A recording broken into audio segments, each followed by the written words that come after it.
नमस्कार विद्यार्थी मित्रांनो, स्वागत आहे पुन्हा एकदा नवीन व्हिडिओमध्ये. तर छत्रपती संभाजीनगर महानगरपालिकेची परीक्षा जी आहे तर ती आता 8 व 9 तारखेला होणार आहे.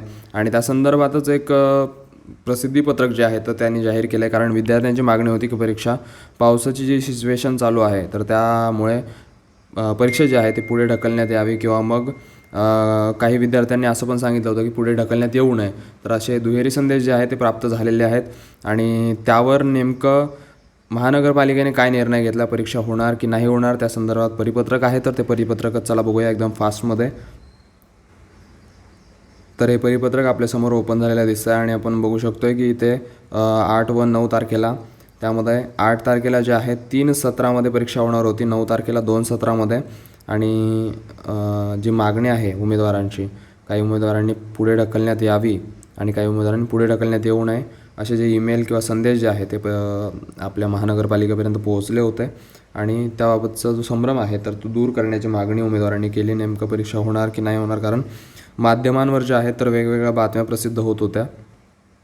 तर त्या संदर्भातच महानगरपालिकेने हे परिपत्रक जे आहे ते प्रसिद्ध केलं आहे. आणि पुणे, मुंबई, नाशिक येथील आपत्ती व्यवस्थापन कक्ष, तर या सगळ्यांचे संपर्क करून त्यांनी वाहतूक व्यवस्थेची वगैरे माहिती घेतली आहे. आणि हवामान विभागाचा अंदाज जो आहे 8 व 9 जुलैचा, तो पावसाचा जोर कमी असणार आहे.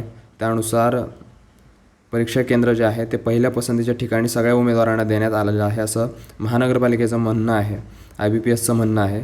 तर सर्व परीक्षा केंद्रांवर जे आहे 31 परीक्षा केंद्र आहेत तर तिथे अधिकारी वगैरे नियुक्त केलेले आहेत, केंद्रांची पाहणी केलेली आहे आणि परीक्षेची तयारी जी आहे ती पूर्ण झालेली आहे.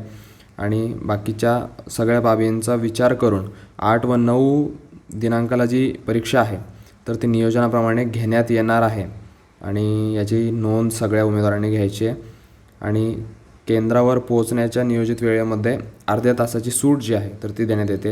हा महत्त्वाचा विषय आहे. काही लेट जर झाला तर 30 मिनिटांची सूट तुम्हाला मिळणार आहे.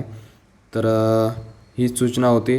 8 व 9 तारखेला जो पेपर आहे तर तो होणारच आहे, त्यामध्ये काही शंका नाही. त्यामध्ये काही लेट किंवा मग नंतर पेपर पोस्टपोन झाला असं काही त्यामध्ये भाग नाही. त्याबाबत स्पष्टीकरण जे आहे ते महानगरपालिकेने दिलं आहे की ज्या बातम्या प्रसिद्ध होत आहे त्यावर कोणीही विश्वास ठेवायचा नाही आहे. महानगरपालिकेने स्वतः 8 व 9 तारखेचा पेपर जो आहे तो कन्फर्म होणार आहे, त्याबाबत प्रसिद्धीपत्रक दिलं आहे. अजून काही तुमच्या शंका असतील तर कमेंट सेक्शनमध्ये नक्की सांगा. आणि ज्यांची परीक्षा असेल त्या सगळ्यांना ऑल द बेस्ट. चला भेटूया पुढच्या व्हिडिओमध्ये अशाच नवीन माहितीसह. तोपर्यंत काळजी घ्या.